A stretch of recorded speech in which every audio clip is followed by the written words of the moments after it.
Now, Donald Trump's higher import taxes on dozens of countries have just come into effect. Some are even going as high as 50%.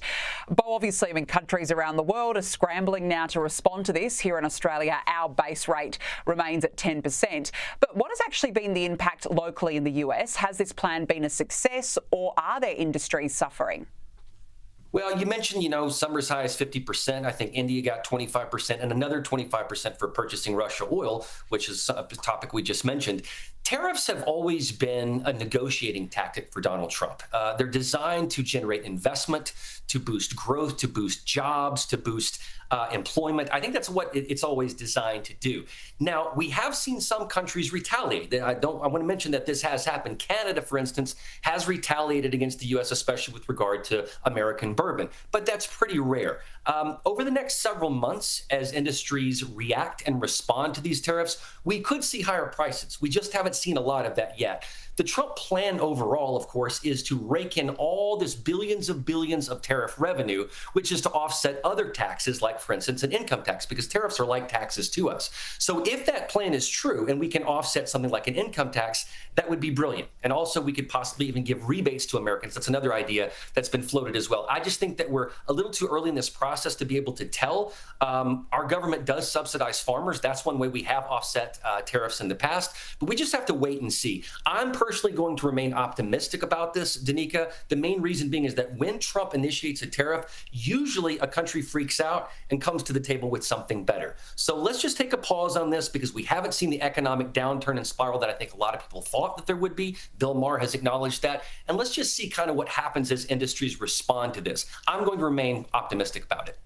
Yeah, look, fair enough. Let's see what happens. But you're right. A lot of countries have come to the negotiating table. Not Australia. Let it be known, our Prime Minister is still yet to have a meeting with Donald Trump. We're all waiting for that one.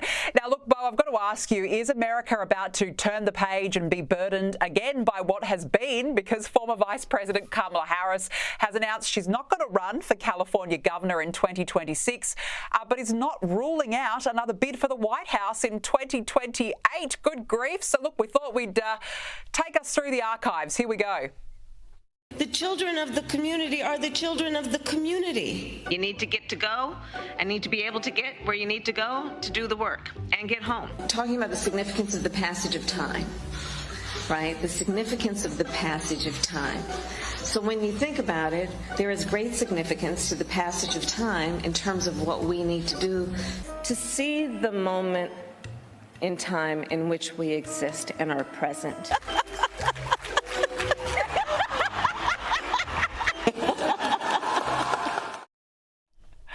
Beau, it still sends shivers up my spine seeing that, seriously. But, is America ready for possibly another round of word salads? Danica, I like caprese salad, I like wedge salad, I like Waldorf salad, but I cannot stomach another Kamala Harris word salad. That is just too much freaking burden for me to bear, for all this country to bear. It's funny that she frames her work in terms like leadership and public service. She has never led, nor has she ever served the public. If you don't believe me, ask any of her supporters. Name one accomplishment Kamala Harris has, and they can't do it. And I actually think this is a mistake, Danica, for her not to run for California governor. You know why? Because I think she would have actually won. California Democrats are dumb enough to elect her again. She can't win an American election in terms of the country, the presidential election, but she could have actually won the governor's seat in California.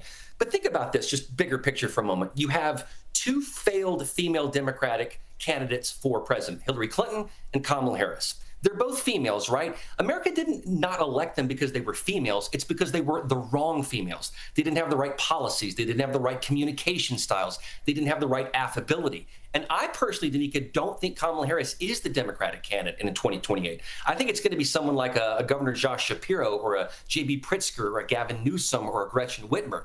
The problem overall is that Democrats have a brand problem. They don't have policies. They can't campaign on anything other than Donald Trump sucks. And they're going to have to do better than that. So I think Kamala sitting this one out is actually a bad move because America won't elect her. They're never going to elect her, but California actually would have. Yeah, you know what? I think you raise a very good point, and I just hope, for goodness sake, that we are not burdened by what has been. Beau Davidson, always Please, lovely God. to see you. Thank you so much for joining me. Appreciate it. Good to see you again.